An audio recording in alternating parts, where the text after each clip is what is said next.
Yang at JM agad na pumunta ng Star Magic para sa kanilang meeting kasama ang kanilang mga ex-PBB housemates.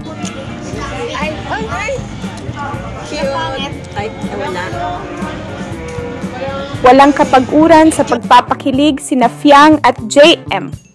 Kahit na punong-puno ang kanilang schedule, dumiretso ang dalawa sa Star Magic para sa isang meeting kasama ang kanilang ex-PBB housemates tulad ni Colette, Jazz, at iba pa. Rain. Where the Rain's at? Ooh. Ron. I'm playing. No, where's the Rain's at? Cute. Ay, wala.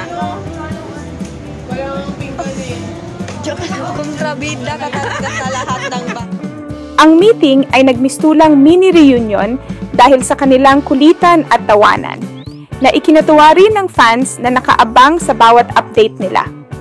Bukod sa meeting, naglaan pa ng oras ang dalawa para kumustahin ang kanilang fans online. Sa isang live session, nagbigay sila ng behind-the-scenes kwento sa kanilang Star Magic projects at hindi na rin napigilang magbiruan na nagbigay ng extra kilig vibes sa kanilang mga tagahanga.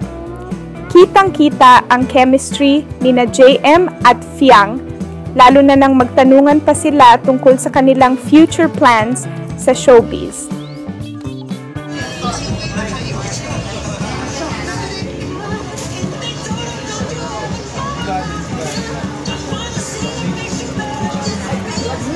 Mga ka-showbie, don't forget to like at subscribe for more videos.